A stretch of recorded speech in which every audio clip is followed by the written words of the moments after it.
Thank you everyone for attending today's webinar, Choosing the Right Sensor for Measuring High Pressure, brought to you by Design World Magazine. I'd like to thank our presenters for being here today and their respective companies. Joining me is Karmjit Suda from American Sensor Technologies, Ian Abbott from GE Energy, Marek Wodalarczyk from Optrand, and Wendell McCulley from Intermems. I'm Randy Frank, a contributing editor to Design World, and I'll be your moderator today. Before we get started, I have just a couple of details that I want to make sure everybody's aware of there. This webinar is recorded and will be available on Design World's website to listen to again or forward to others. If you wish to tweet about the webinar at any time during or after, you can use the hashtag shown on the screen there, #DW-webinar. We have a Q&A session after the presentation, so go ahead and submit your questions as they come to you, and we'll ask them after all the presenters are finished. Questions can be asked using the GoToWebinar on your screen.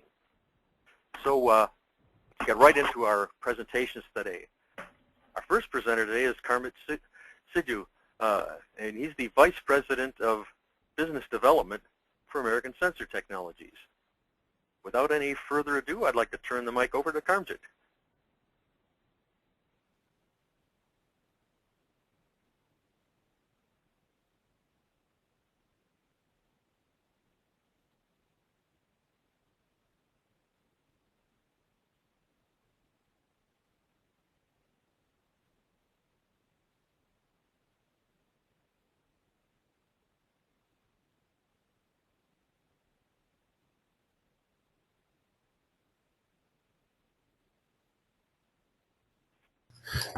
Karmjit, I think you are on mute. Can you hear me now? Hello? There we go. Okay. I think you need to start over, Karmjit. Sorry, I'll start all over again. Good afternoon, everyone.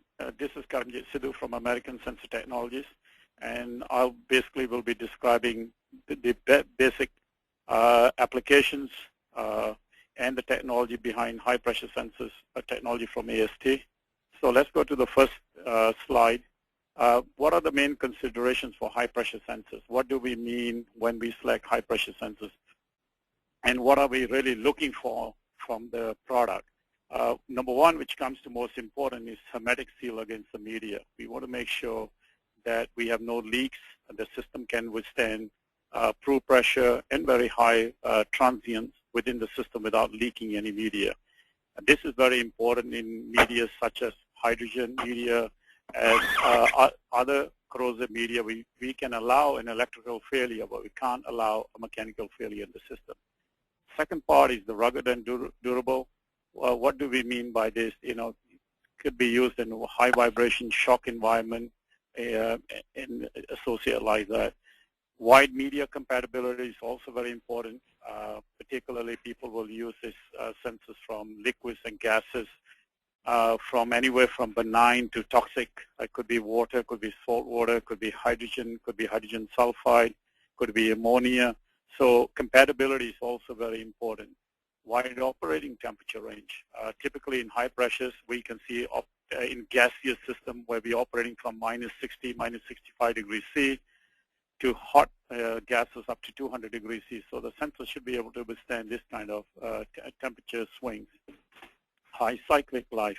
We're looking at applications where you could build up 1 million cycles in a month very easily, particularly on diesel injection systems or test systems where you are cycling up and down, and these are very, very common in industrial applications. High proof and burst pressure ratings, that's also important, particularly in hydraulics. We do get severe transients in water-based systems. We get severe transients, water hammer going on. Typically in a 100 psi application, you may have transients up to 1,000 psi. In hydraulics, 5,000 psi system can see transients up to 20,000 psi, so that's important. Long-term stability. If I ship out the unit today and my customer is using the unit 1 year, 2 years from now, what do I expect the reading to be? How stable is that reading going to be? If I'm going up and down in temperature, up and down pressure, what is my long-term stability going to be? What is the percentage of the unknown error? That's also important. non-repeatable errors. We could have the best IC, ASIC microprocessor, but if the unit doesn't repeat, then things like hysteresis and non-repeatability become a big factor in the correction or the overall accuracy of the system. And last but not least, high degree of compensation. The idea here is really that if I do have a high-pressure sensor, I need to derange, I need to change the characteristics without losing accuracy. That's also very important. Typical high-pressure applications in hydraulics, you'll see anywhere between 500 and 15,000 psi. That's typical. Oil and gas, you're going from 500 again to 20,000 psi. In diesel injection systems, these are current pressures up to 45,000 psi. These are being expanded now to 60,000 psi. Compressed hydrogen, there's a lot of information going around hydrogen vehicles, hydrogen filling stations, forklifts, cars, trucks, buses. Again, we're looking at compressed hydrogen anywhere between 2,500 psi in what we call a metal hydrate tanks to 15,000 psi in composite tanks. High pressure oxygen, we see this all the time, oxygen lines, water jet cutting. People are using this for cutting tiles, cutting steel, cutting meat carcasses. In the food industry, again, the pressure's way up there, 72,000 psi. Gas chronometry, gas analyzers, where people are analyzing samples very, very fast. Pressures are going up to 20,000. As the pressure increases, so does the sample time reduces. Again, these are, we see this kind of range in these applications. CNG systems, there's a lot of talk about CNG. Again, 4,000 is the standard. Pressure is going up to 6,000 psi. Fire suppression systems. A lot of people are associated with sprinklers, but there are also gaseous systems like FM200 made by DuPont. This is a gas stored at around 2,500 psi at minus 65 degrees C in a canister. So when the gas comes on, the pressure sensor must withstand this kind of pressure and temperature, and also the media compatibility associated with the, like FM200.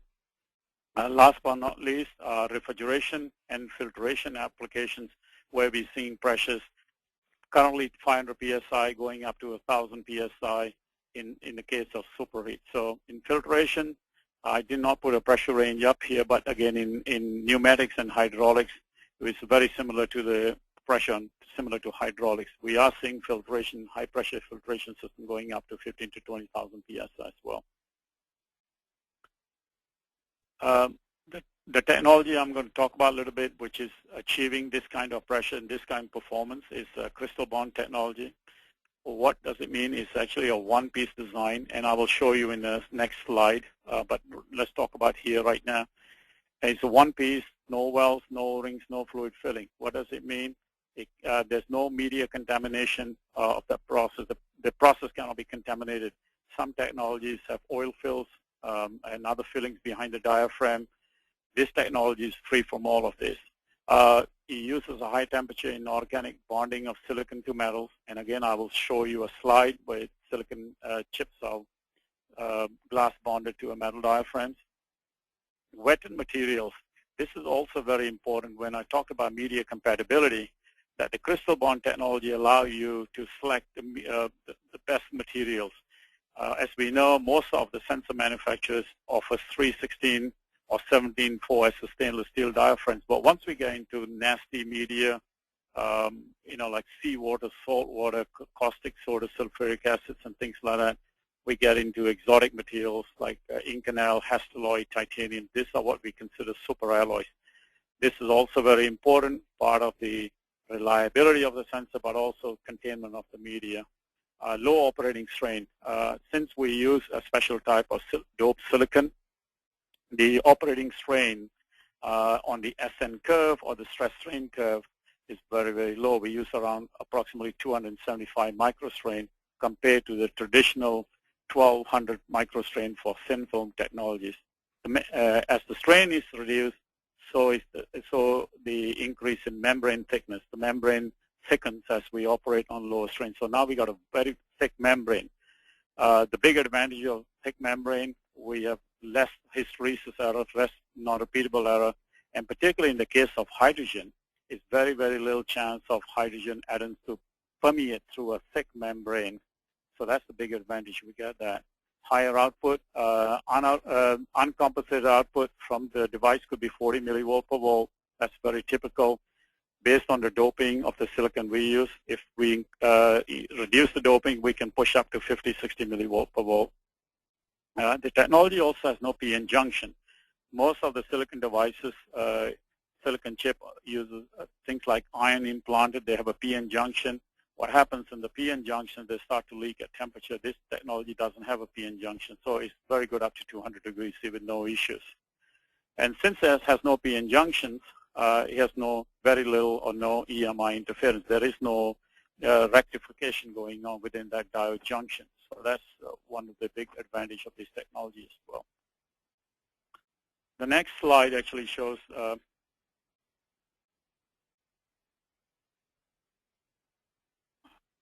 next slide shows a crystal cross-section of a Krystal Bond sensor. Basically, on the left is the transducer showing the typical housing, cable, pressure process connection. On the right-hand side, actually jump one slide. Let me go back. So I apologize for that. On the right-hand side shows the cutaway section. You can see basically the hex, the diaphragm, the threads all machined from one piece. As the pressure increases, the diameter of the device, the port reduces, and the thickness of the membrane also thickens up. So we play between the diameter, the thickness, and the corner radius to optimize around the operating pressure range here. So this is basically a cross-section showing the Krystal Bond sensor covering from basically from 500 psi to 72,000 psi currently what we do. And it could be higher than that. There are very, very niche markets around 100,000 psi, but basically in the test and measurement, not in OEMs. So this basically technology can be, these parts could be machined from Inconel, Hastelloy, titanium, and then if you have a very Salvery mix, hydrogen sulfide and H2 in condition like refineries or in upgraders, we can machine this out of alloy called Vaspaloy, which is a cobalt and nickel superalloy. So this allows us to select the different materials here. The last slide here shows the silicon, the very close-up picture of the 4 silicon strain gauges. Basically, these are made in the MEMS technology, glass bonded and gold wire bonded to a ceramic interface. So that basically becomes the sensing element. This actually is on what we call the top side of the diaphragm next to the electronics. So the media is below that diaphragm. So it's completely hermetically isolated from the media. There's no O-rings, no wells, no O-rings on this technology. Thank you very much. Thanks, Karmjit. That gave us some great background there that the rest of the presenters can build off of, and some great insight into the technology that you have at your company. Our next presenter is Ian Abbott, who's the Global Product Manager for GE Energy. Now, Ian, you're on. Okay. Welcome and thank you for joining us this afternoon. I'm here to talk to you about a new high-pressure resonating sensor technology that we've recently introduced. This is based upon a completely new technology, so hopefully I have got control. Excellent. So this next slide is showing you the actual piece of silicon that this is based upon. The purpose of this high-pressure sensor is really to push the boundaries of precision and stability.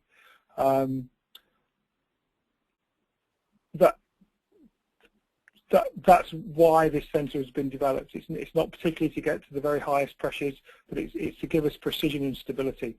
Looking at this, the piece of silicon that you're looking at there, it's about 2/10 of an inch up the side of this rectangle. It's difficult to see it, but there's some zigzags at the bottom and the top, and that's a little piece of silicon that actually vibrates. Okay, so how does this work? It's a very simple idea. It works a little bit like a guitar string. As you pull more tension into the vibrating piece of silicon, the frequency that it vibrates at changes. And this can be mounted into an ordinary silicon design pressure sensor, very much like many companies make, where you have a piece of silicon mounted onto a piece of glass and holding that in a metal box. So as you apply the pressure, this applies some strain onto the silicon. Whoops, a little bit of background noise here. And background noise is gone, thank you. So as you apply more pressure to this, the silicon is tensioned, and as the silicon is tensioned, the vibration of the silicon wires is increased in frequency. So what does this mean? In terms of performance, this allows us to get a really high precision. Because this is based upon a single piece of silicon crystal, the precision that you can get out of this is really high. That's 100 ppm. The accuracy is a little bit worse than that, but the accuracy is at levels of 100 ppm. We're pushing the capabilities of our calibration equipment. We're pushing the capabilities of our national calibration houses to calibrate our calibration equipment as well. So there's a series of calibration that needs to be done. So our accuracy is slightly wider than our precision.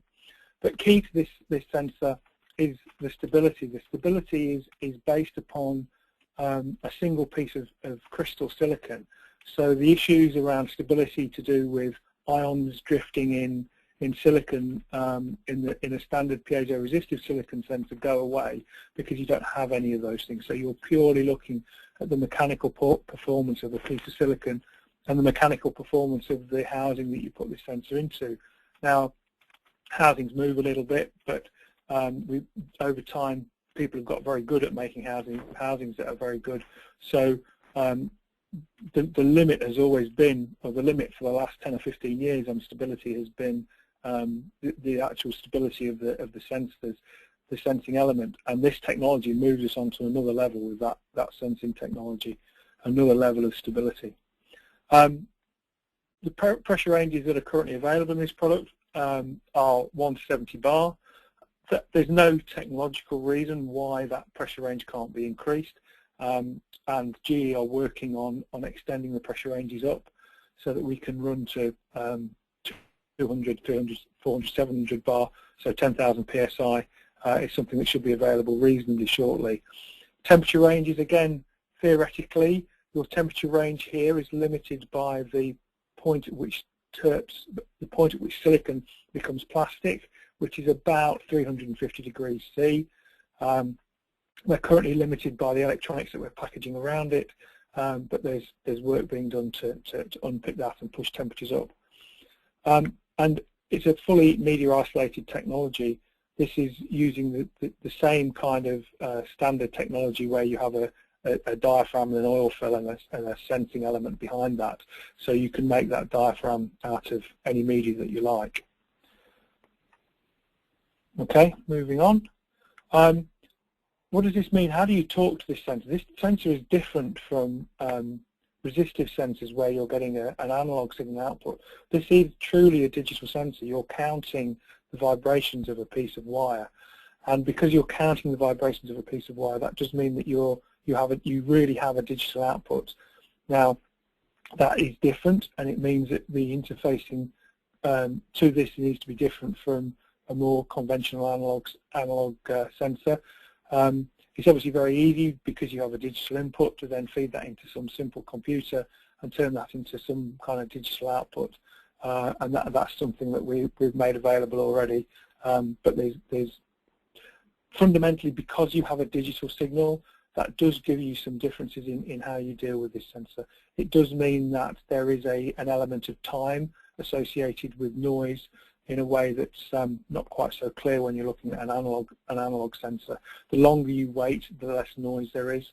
But with the frequency of 30 kilohertz, you're really looking at maximum read times of about 10 milliseconds before the noise becomes larger than the signal. Finally, what I wanted to do was is to talk to you about one of the applications that we have inside of our own company, inside of GE. GE bought the company that I used to work for, which some of you may know was Druck from the UK. But but being part of GE now, and now part of GE Energy, we have been working with our colleagues in the gas turbine industry in GE Energy to look at a particularly difficult application that they have, where the pressures are getting higher than they were able to use their existing technology, where the accuracies that they were requiring were starting to push the existing technology that they were trying to use. They started to feel that they really didn't have as good a control over the turbine as they wanted. And introducing this technology has enabled them to increase the pressures that they're running the systems at and increase the accuracies that they're running the systems at. Also, the fact that this is really, it looks like a small stainless steel tube pressure sensor. I'm sure you're all familiar with that kind of design. And that design is very small. It's able to work at really quite high temperatures, so they can actually put the sensors right into the engine system rather than having to pipe pressure out from the engine. And that gives them a faster response, and it gives them a much simpler way of interfacing the whole system. It's a much cheaper system to install because they're not putting pressure pipes in, they're just running wires around the system. And then multiplexing the sensors down the same piece of wire. So there's some real advantages of this technology in situations where you're looking for really high accuracy and high stability in a system that is small and robust and really much of what you'd expect from an ordinary pressure sensor, but just giving you that extreme levels of accuracy and stability. Thank you. Thanks, Ian. That was some great insight into the TERP technology. Our next presenter is Marek Wodalarczyk, who's the president of Optrand, and I think he's going to show us some rather different technology that his company uses. Marek, you're on. Yes, thank you. Welcome, everybody. Indeed, we actually going to emphasize as much as high-pressure aspect of a technology, but really focusing on the very harsh environments where typically actually electronic devices like described previously would probably not operate either because of temperature limits or perhaps very high level of electromagnetic interference and maybe very long distances. So I will start first with the basic diagram of the sensor just to give you a feel what's it all about. And the really key aspect of this technology being basically fiber optic based is really the separation of the sensing head, which I'll describe momentarily in details, and the signal processing. That separation is really something that enables us to perhaps have the tip to be exposed to temperatures as high as 480 degrees C, and yet signal conditioner operate at temperatures not higher than 125 or even 140, 150 C. And the optical fibers in between play the role of what sometimes is called the transfer pin, except this is close to perfect transfer pin because technically we could bring those LED and photodiodes in the proximity of the diaphragm, and the sensor, well, hypothetically could work similarly, yet the LED photodiode would never survive temperatures above 150 C or so. But having the either quartz-based or borosilica-based fiber that could operate to the temperatures as high as, say, 600 C, we have a means of transferring the modulated signal from when it's basically changing due to changing pressure, and yet interrogate this by the signal, by the photodiode first, and then processor at a distance away. Now, said that, there is still a fundamental question how one can make the tip, and that's where the crux of the technology, really operate at say, temperatures around 400 C or so. And the basic physics of the sensor really relies on light intensity change associated with deflecting diaphragm. So the goldish color piece is Inconel 718. Previous speaker described the exotic diaphragms. We only deal with everything we deal with exotic. So this is 718 Inconel diaphragm. which is hermetically laser welded to a stainless steel 450 or 304L housing. And then we have two optical fibers. And let's focus on fused silica fiber. There are two fibers, and at this end, these fibers are connected to the light source, the LED, and detector photodiode. But the distal end towards the diaphragm, basically two fibers are bonded a certain distance away from the diaphragm. And the bonding is absolutely key to the one ability of the sensor to survive the operating temperatures, to long-term stability. And this technology being now developed for over 15 years, we actually have undergone considerable changes in this area, as basically this is truly one of the critical aspects of this technology. What we currently have, and this is pretty much doing everything we wanted this to do, is the glass bond, meaning we're using similar technology as perhaps is used in missiles, rockets, what's called the metal glass seals. But in terms of typical metal glass seal, you may have a glass frit that would basically hermetically seal a conductive pin inside some sort of metal tubing. In our case, the conductive pin is basically replaced by optical fibers, and yet very similar to the metal glass seal, we basically have to match the thermal expansion of materials to create this hermetic and very stable bond, because after all, we will be measuring the distance. And we were talking about displacement of the diaphragm full scale of the order of, say, 15 microns. So for accuracy better than 1%, which is for us quite challenging considering the environment, that stability of the position and light transmission has to be really very high. The other aspect is that once we get this fiber bonded, and just to only emphasize another challenge, quartz has very low thermal expansion. So when I'm talking hermetically sealing that quartz inside a metal, typically, say, stainless would be about 20 times larger CDE, we have an issue. And this has been also something we've optimized.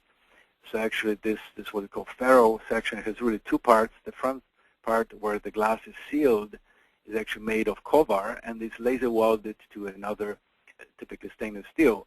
And the reason why we use covar is because that enables us to have a reasonably acceptable stress level on the fibers in this hermetic sealing. So once this ferro and fibers are sealed with the ferro, finally we have then issue of positioning this ferro at the right distance respect to the diaphragm. This is absolutely key to sensor sensitivity, linearity, and that basically is done by, again, positioning the ferro and then laser welding such that that nominal distance is basically attained.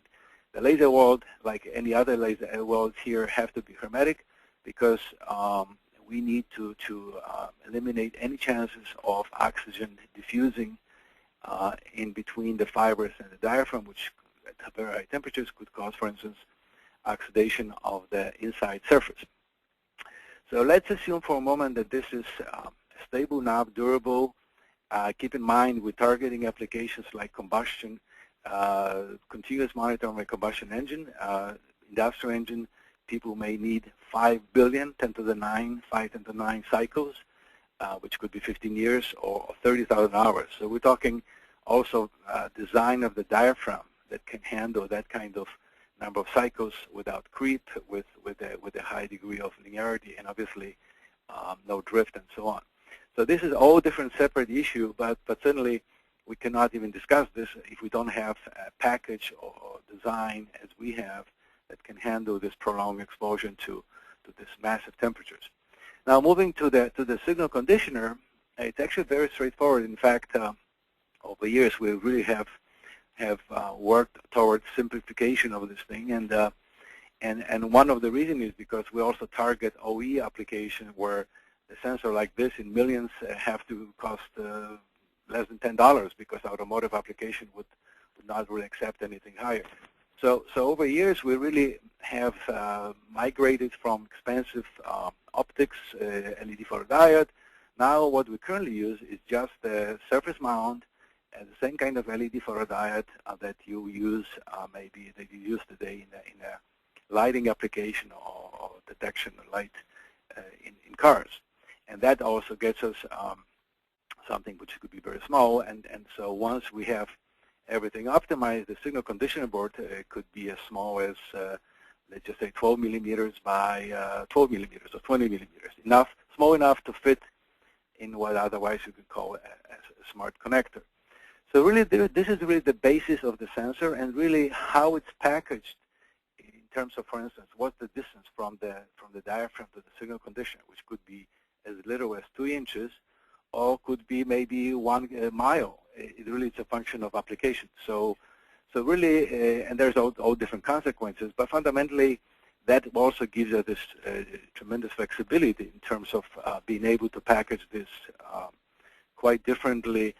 Finally, it should also be emphasized that this is potentially very small sensor. We have sensors currently available and used in some application at 400C that would be only 1.8 millimeter in diameter.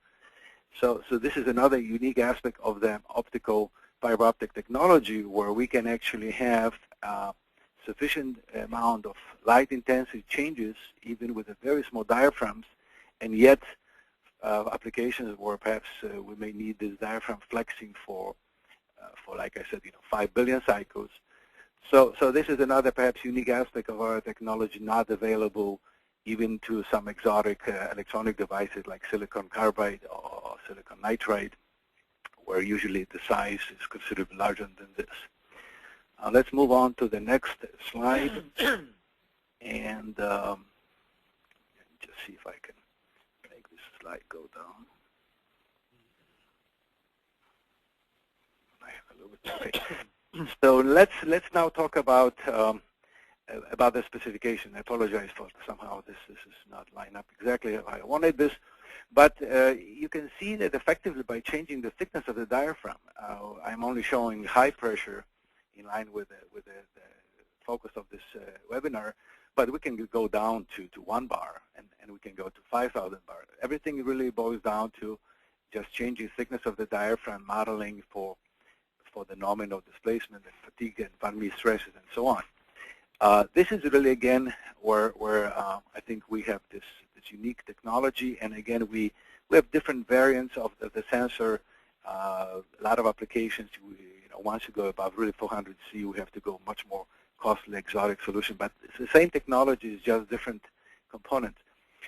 Unlike in previous Ian's presentation, we're not looking for 0.01 accuracy. It's probably not quite possible considering the environment. Really for application, we're targeting, say, a combustion pressure monitoring.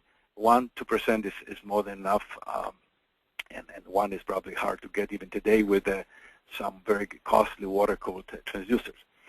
Another very important aspect of any pressure measurement at high temperature is today there's very limited availability of sensors that can measure what we call static and dynamic, meaning static down to 0 hertz time constant of the frequency of the pressure event, all the way to very high 20 kilohertz and higher. And that's really the very tough application for very high temperature for many reasons. Perhaps one immediate is the drift issues over a very prolonged time and temperatures in excess of 400C. You have all sorts of changes that could affect the baseline stability, and yet with this technology, where we're just about to introduce actually the only probably in the world today sensor with that kind of capability at 400C or so. Our main focus so far has been really on dynamic sensors, so basically targeting combustion engines. That means the low end of frequency is not perfect 0, but it could be actually changed. For us, typically it would be 1 hertz going to 20, 60 kilohertz would probably not something you need for automotive or, better said, combustion engine, but 20 is good enough. And this is another huge challenge. It's not only that you want to have that kind of performance, accuracy, but now you also have to maintain this, back to Carmen's comment, over a very long time. And for us, it's not million or hours, it's billion cycles that really what we have to or about typical engine application in a car, for instance. People looking for something of the order of 5,000 to 10,000 hours over life of the engine. Now, moving to the next slide, these are really the initially for years our focus application. Again, dynamic measurement in all sorts of internal combustion engines, and basically the small size, for instance, enables us to put the sensor inside some things like glow plug central heating element, which the tip glows to 1100 C, or inside the central electrode of the spark plug. So you not only have the massive temperature there, but you also have a huge EMI. Again, all dielectric sensor tip construction enables that kind of application.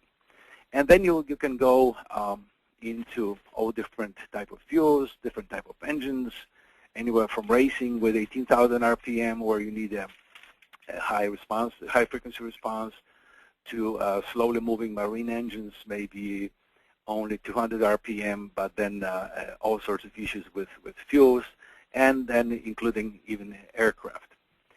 And again, for those kind of dynamic measurements, we basically offer two types of the sensors. Pretty much as I described before, everything really boils down how long the fiber is between the sensor tip and the signal conditioner. So we have the design with the length of optical fiber, a few meters, 1.5 meters, or you can have, we have design, which is more recently developed, where basically the fiber is internal to the package, and all the signal conditioner sits on the top of the metal body of the sensor.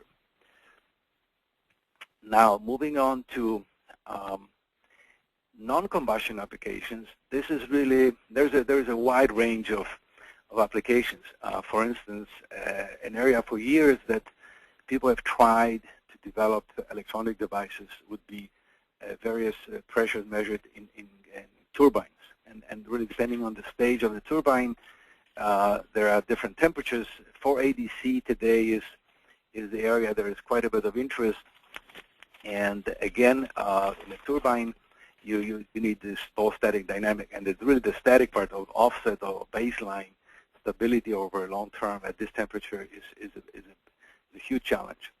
Another area that actually we have been focusing on is replacing sensors currently used for plastic melt, which are based on mercury-filled capillary, or basically sodium potassium type of liquids, which are corrosive and basically represent a hazard. And effectively, we do this by bringing sensor, rather than those devices where you may have a meter or two of a capillary filled with mercury and a thin diaphragm exposed to 400 C, and then the strain gauge, 1.5 meter or 2 meters away.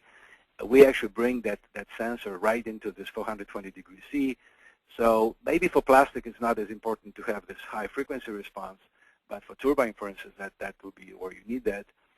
And altogether, again, this ability of the sensor to measure both static and dynamic for this kind of application, plastic in particular, is what was been a driving interest for this application.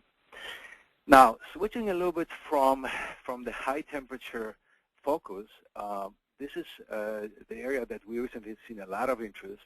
Namely, we are now operating using the sensors in very high EMI environment, high electric field, current voltage circuit breakers, industrial circuit breakers. You have mechanical switching, or transformers, where basically we may need to have hundreds of say tens of meters of optical fiber to basically isolate the sensing element from the signal conditioner to escape that massive EMI. And this is actually the area that recently we have a lot of interest in. We're now also pursuing a couple of versions for this for different temperature ranges. The 380C may be, because if you think about, for instance, circuit breaker, the switching or tripping of the breakers creates a plasma, which is somewhat similar to combustion event. This is why we approach by the manufacturers of those. And the other application where all of a sudden now the length of the fiber, and I'm talking kilometer or maybe more, is a premium here, is exploration of oil and gas, as well as geothermal, or even recently we've been supplying a sensor for monitoring the onset of a volcano eruption.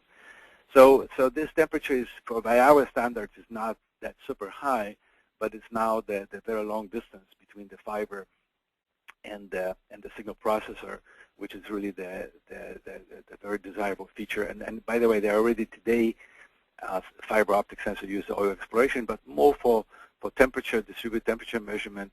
There's still not a lot in terms of pressure measurement. So finally, I'm going to show you basically samples of packaging, and again, you can see. Maybe we'll start with this one here. This is actually where the signal conditioner, this is one of the earlier prototypes, is sitting right on the top of the metal body. That actually is a cylinder pressure sensor that currently is considered for mass production and use in controlling gasoline engines, what's called the HCCI engine. This is also intended for cylinder pressure measurement, but this time, because of this phenomenally small sensor, we actually are able to put this inside the cylinder head gasket of an engine, working with a major gasket manufacturer, and this has been actually currently evaluated. So that way, you really don't have any separate bores in the cylinder head to access the combustion chambers, and yet you do it with that kind of sensor installed inside. This is another combustion variant, and this time with a very small thread size. The sensor actually is screwed in a modified spark plug that could be used in engine R&D, or we have a customer, which is a light aircraft company, basically using this for pressure and knock-in detonation monitoring and control. Moving to this package, you can see the familiar thermocouple. This is actually M4 thread with a rotating hex nut. This is actually used in 3D printers, plastic, basically extrusion. I'm sorry, I jumped to the next slide. Yeah, so this is actually right now something that together with the temperature, and this is also operating now static dynamic as opposed to the previous ones in dynamic only. And finally, this is maybe for some of you familiar package, at least from external, targeting the plastic melt, replacing the popular those mercury filled. So this is a typical M12 thread, and again, signal conditioner considerably larger. There's really no need for miniature, perhaps of this size. And again, this could be offered with a version where there will be actually ruggedized cable as they currently have between the probe and the signal conditioner. So this is just an example of the kind of things we've been doing, and I thank you for your attention. Well, thanks, Matic. That was an interesting update there as far as what's being done in the fiber optic pressure sensing area. Our final presenter today is Wendell McCulley, who's the president of InterMEMS. Wendell, take it off. Randy, I really appreciate the opportunity to speak with you and your audience today.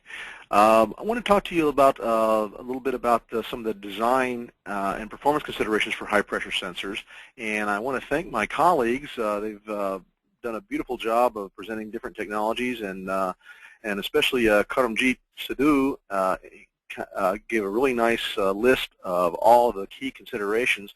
What I want to do now is expand on that a little bit and go into a little bit more depth on exactly how InterMEMS has solved some of those problems and has solutions to various problems that plague the high-pressure applications. And I need to get control. There we are. Very good. So on the first, let's go back one now. In the first slide here for you, what I want to show is some traditional industrial OEM applications. There's been some talk about accuracies. The two pictures you see on the bottom left-hand corner, actually in the center there, are for oil and gas pipeline applications that we supply into, and the total non-compensable error requirement there is 0.05%. Using traditional piezoresistive technology, but just taking it to the kind of the absolute limits of what you're capable of doing with piezoresistive technology and clever packaging. On the left-hand side there you see a dual sensor, and one of those is actually a low-pressure sensor in the same chamber as an ultra-high pressure sensor. So at the same time, you may be measuring 5,000 psi and a 2 psi differential with a 5,000 psi common mode pressure. So that represents some very special packaging and design considerations, and requires some things like hard die attach, interposers, special ceramic interposers, that kind of thing that solves some of these common mode pressure problems. At first glance, high pressure seems to be more forgiving than measuring low pressure in terms of lower effects of package-induced stresses, temperature-induced stresses over the operating range, those kinds of things. And in fact, that's true to a large degree, but that's replaced by overpressure and burst pressure considerations and packaging and media requirements. So what you gain in some areas, you actually lose in other areas, and have harder problems to solve in those areas. Typical applications, and maybe say 80% of the market, are topside applied pressure. Maybe you have an RTV die attach and an oil-filled isolation stainless steel diaphragm. And that's what you see here, these three pictures below. Over on the right side, you see a low-cost OEM version that's been developed for automotive or refrigeration applications, those kinds of things. And in this case of the one on the far left, you see the ceramic interposer there, the white, to aid in common mode pressure performance. However, let's go to the next slide. Going into a little more depth actually on the isolation diaphragms, it's really a pretty tough component to understand. It's it looks like the top of a garbage can. It's a simple corrugated stainless steel stamped part, maybe 1 mil thick, on the order of 12 millimeters in diameter. Sounds pretty simple, but if you talk to most of the high pressure sensor guys out there, they will tell you that what they do is they stamp a diaphragm, build it up, try it, and see how it works. What we do is try to take that to the next level here, and we've actually developed some very, very complicated but very, very accurate modeling capability for these highly nonlinear and large deflection diaphragms. And on the left side, you can see a plot there of a couple different diaphragm designs. If you look carefully, you can see a darker line from -5 to +5 millimeter or mils deflection. That's the actual real-world performance of, in this case, the CureFlex diaphragm that we developed. And then over here, extending beyond that, I took the modeling out to ±10. You can see the modeling results for that. And these nonlinear results, this essentially is think of it as a spring restoring coefficient. And the key to this is that you want that diaphragm to be very compliant, so that as the oil expands over temperature, and we have some very high temperature ranges we've been talking about today. Typically, we shoot for a -40 to 125 temperature range, which covers automotive and the industrial process control guys, which typically are -40 to 85 degrees C. So we kind of cover that all, kill both those birds with one stone. And in order to do that, this diaphragm has to be highly compliant, but also has to be very strong. So the idea here is that this diaphragm bulges and takes up any expansion in the oil due to temperature effects, and provides a minimal spring restoring force, which would then apply an effective pressure to the sensing element, which you don't want. So it minimizes the temperature errors. And we've been very successful with that, and you can see here we've done a very nice job on this modeling the real-world performance, and then have in our back pocket here a couple more designs that are even more compliant in case of a need to go with even higher performance over temperature, or lower errors, another way to say that. So the question then is, do you use a traditional packaging scheme like that, or do you go something with a little more less traditional, like the NASA Space Shuttle main engine pressure sensor, which we've collaborated on? And in this case, you have to do some very, very creative high-pressure packaging. It's cryogenic temperatures, -425 to 250 degrees F. So that's on the low end, I think it's colder than we've talked about today prior to this. On the high end, still not really pushing, the capabilities of packaging so much, but more the capabilities of silicon. This requires a hard eutectic die attach. It's got a metal or nitride that can go either way, V-ring seal, and that's really hard to see. It's right down in here. It actually seals on this surface that you can see I'm pointing to, in where the sensor capsule is inserted into the overall package. All stainless steel or Invar or Kovar packaging typically. And in this case, you've actually got wire bonds going right onto this slab sensing element. Very non-traditional, very unusual, because usually you don't want any kind of metal in the diaphragm. It ends up being a better thermostat than a pressure sensor. In this case, because we're talking about 10,000 psi and these very, very high temperatures, the stresses induced by that are so small in comparison to the overall pressure range that you can get away with it. So you make these trade-offs, and that's what we're very good at, is making these key design trade-offs to get to solve the customer's problem in a more optimized way, and keep the price down, frankly. So moving on. Oh, before I move on, I wanted someone to talk a little bit about some of the creative electronics that are being used here as well. This is actually, in this device, we have a sensing element here in the central area, what would be the diaphragm defined by the packaging. And then off chip, or off the central sensing area, is another strain gauge that's there to measure the overall flexure of the die, which I'm going to talk more about later, and actually do an electronic correction for that, as well as on-chip thin film laser trimmable resistors, so that each part can be custom trimmed for optimum performance. So along this idea of burst pressure, another way of accomplishing media compatibility is to do a backside media application. And what I'm showing you here is essentially a part that's a schematic representation of a part that's been taken to failure, and in a backside media application. We did a whole family of pressure sensors for a GE jet engine application, where we were doing pressure up the backside up to like 4,400 psi directly on the silicon. No oil fill, no stress ice, no metal diaphragms, and no other materials other than just silicon and glass. And so, since those are both very brittle materials, and they're a mode 1 fracture material, which means that if you look on the left here, you can see that what happens is that the crack tip propagation begins to propagate at right angles to the principal stresses and opens up. Now, that doesn't mean it's going to go straight. It'll move as the crack propagates, stresses change, and you get some stress relief, and then the orientation of those stresses change, and it'll follow always at right angles to that. That's key for silicon, because it's a brittle material, and once you understand that, you can see here that what's happening in this failure representation is silicon and glass are both being pulled from this. You can see the glass is lighter gray, darker gray, the silicon, and it looks similar to a hole that you might have made when you were a kid and shot a hole through your mother's plate glass window. It's that kind of a cone shaped, and that turns out that diameter is directly related to the radius of transition from the silicon glass interface being in tension to compression. Okay, and that can be controlled by judicious design.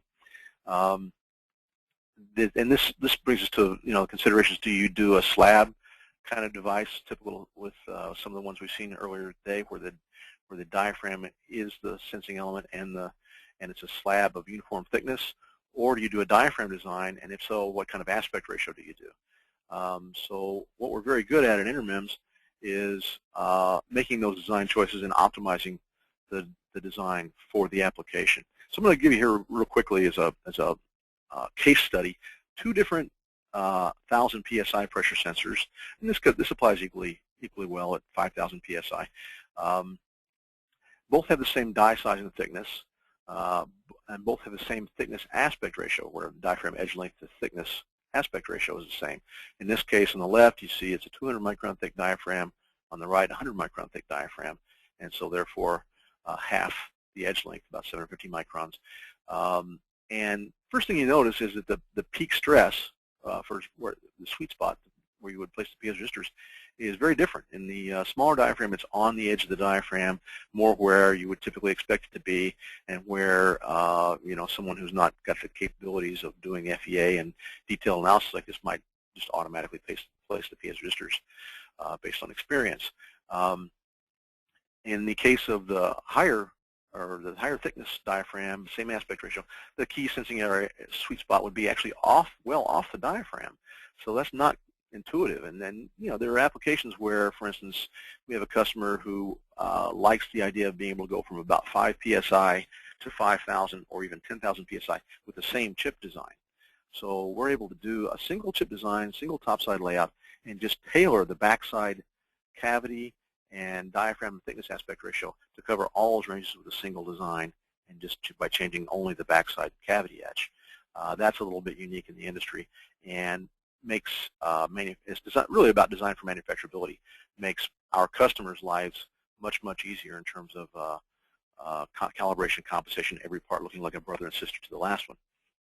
So we take this now in the case of these two devices. We're going to do backside pressure. Which one would fail at a higher pressure? Which one's going to have the better burst pressure performance?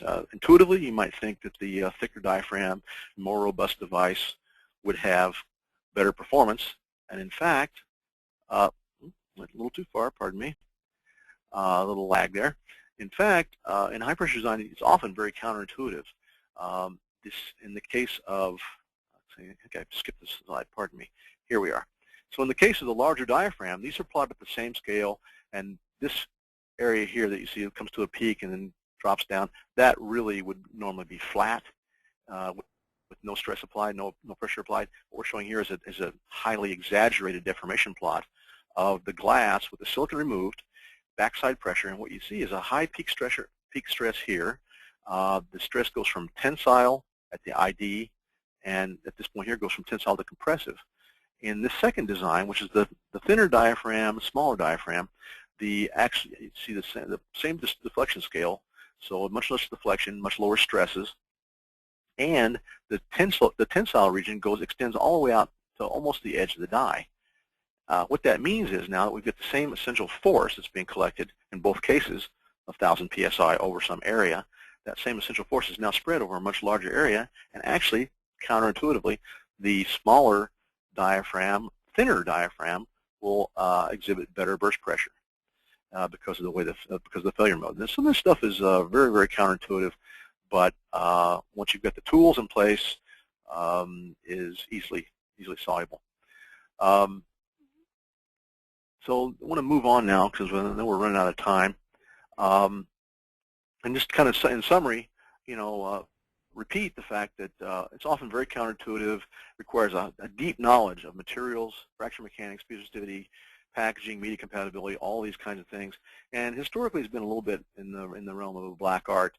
InterMIMS has taken that out of the realm of black art and has capability to custom design high pressure sensors for our customers and specifically optimize for their application. Our methodology allows us to do bonded strain gauges, slab type devices that we talked about earlier, and etched diaphragm types devices, even resonant devices. We have that capability in our repertoire. And our strengths are in the nonlinear deflection, finite element analysis, process modeling, wafer processing and packaging, and all about design for manufacturability. So I want to thank you all for your time and your attention. And if we have any, I'll hand this back over to Randy for questions, I guess. Thank you.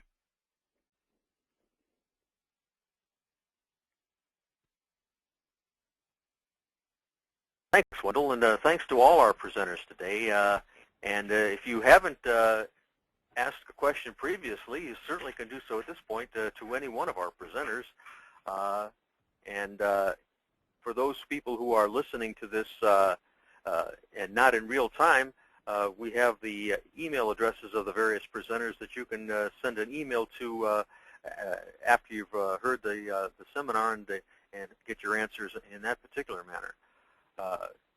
But to get right to some questions there, let me start with a question that I always have there. I think everybody presented probably one of their more difficult pressure applications today for high pressure measurements. But what's the most common problem that users have in a high pressure measurement that you always have to basically straighten them out about? Karmjit, let's start with you on that. What's the most common problem you think that people have in the high pressure area that they need to be aware of? From my experience, has been from high pressure is media compatibility, And also, media compatibility, I will say, is number one of the list, number one ranking. And number two is cyclic life, really what is going on in the application. And so most of the time, you find working with the customer that actually what's going on in the application. So they're really, I would say, media compatibility and the nature of the application, really. Okay. Ian, how about from your perspective? Same thing or is slightly different?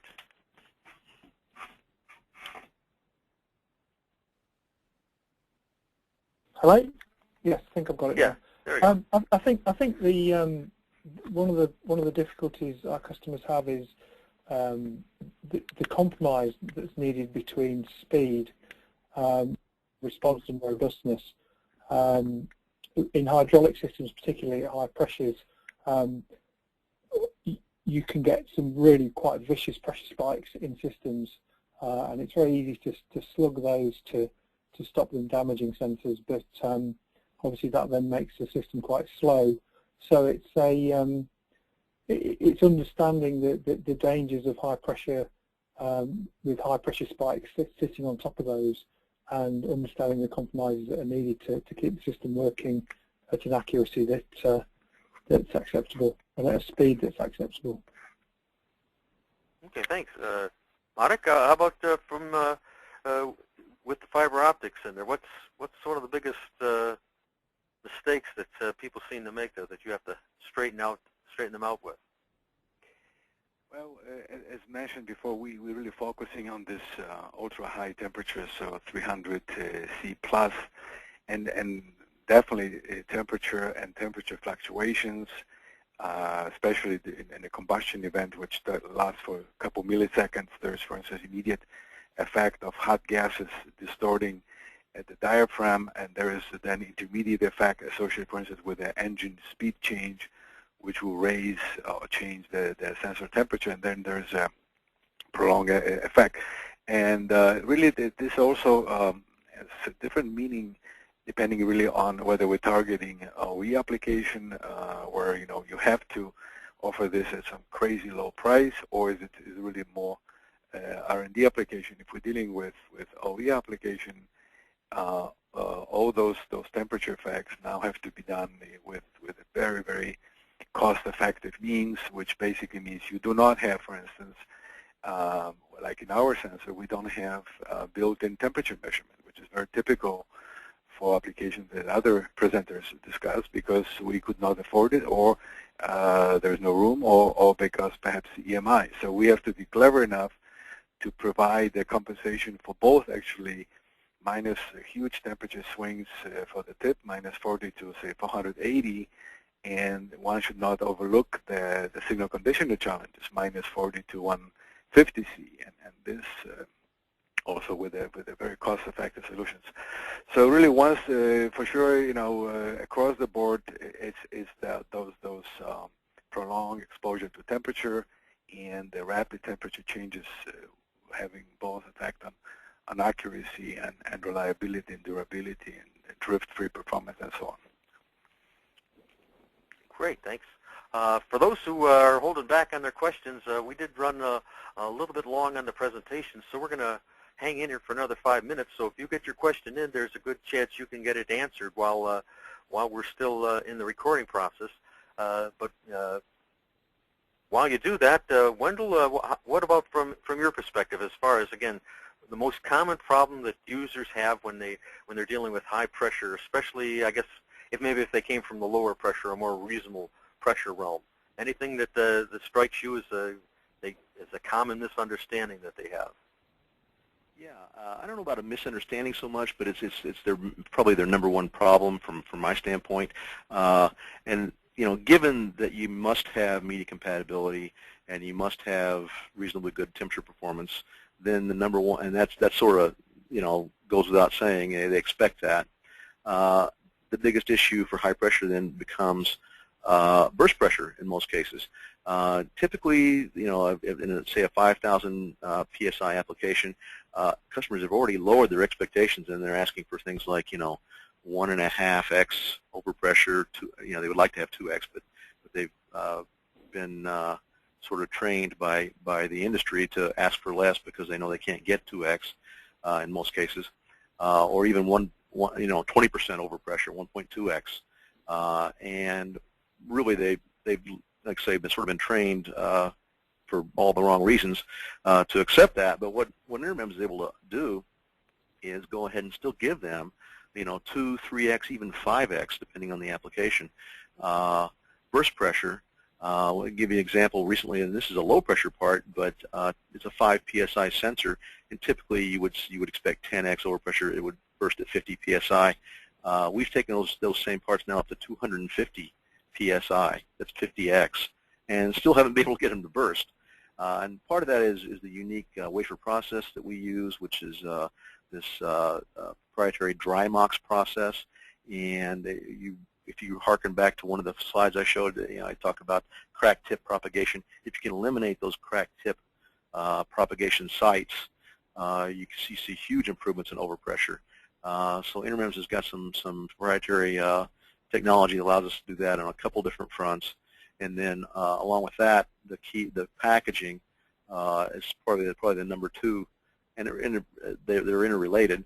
The number 2 requirement, and that is we can, we're happy to go do a custom package design and integrate through FEA modeling and a combination of FEA modeling and empirical testing the solutions so that we get the best optimum solution instead of shoehorning it into a single technology, because we're able to do etched diaphragms, slab diaphragms, resonant devices, kind of whatever the application calls for.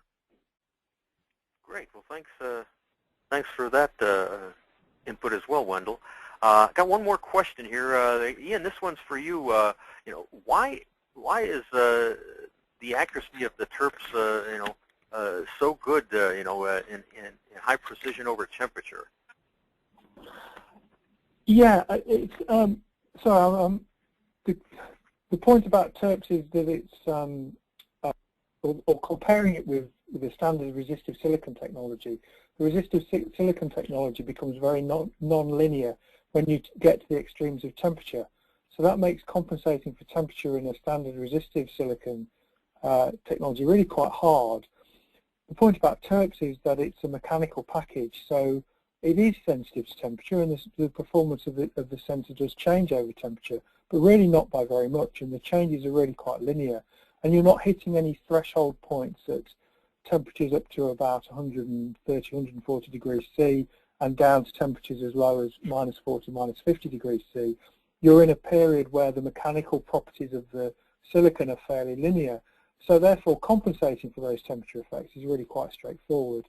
And that means it's possible to get the levels of precision, the 100 parts per million, and lay on top of that temperature compensation, which maintains that level of performance right across the temperature range, which is something with standard piezo-resistive technology, which is particularly hard because of the non-linearities that are inherent in that technology. So that's how the precision stays so good over such a wide temperature range. Great. Well, thanks, Ian. And thanks to all of our presenters today for giving us some great insight as far as what's going to has to happen in the area of high pressure measurements. Thank you for attending the webinar as well from Design World. This presentation is going to be mailed to everyone later date and will also be available on the website. There's other tweeting that you can do, as we mentioned earlier, through the hashtag that's shown here, and we remind everybody to connect with Design World in a variety of ways, whatever your favorite way is there. And you can even continue on with the discussion on the engineeringexchange.com. Once again, thanks for attending. This is Randy Frank, and hope all your high pressure stays under control.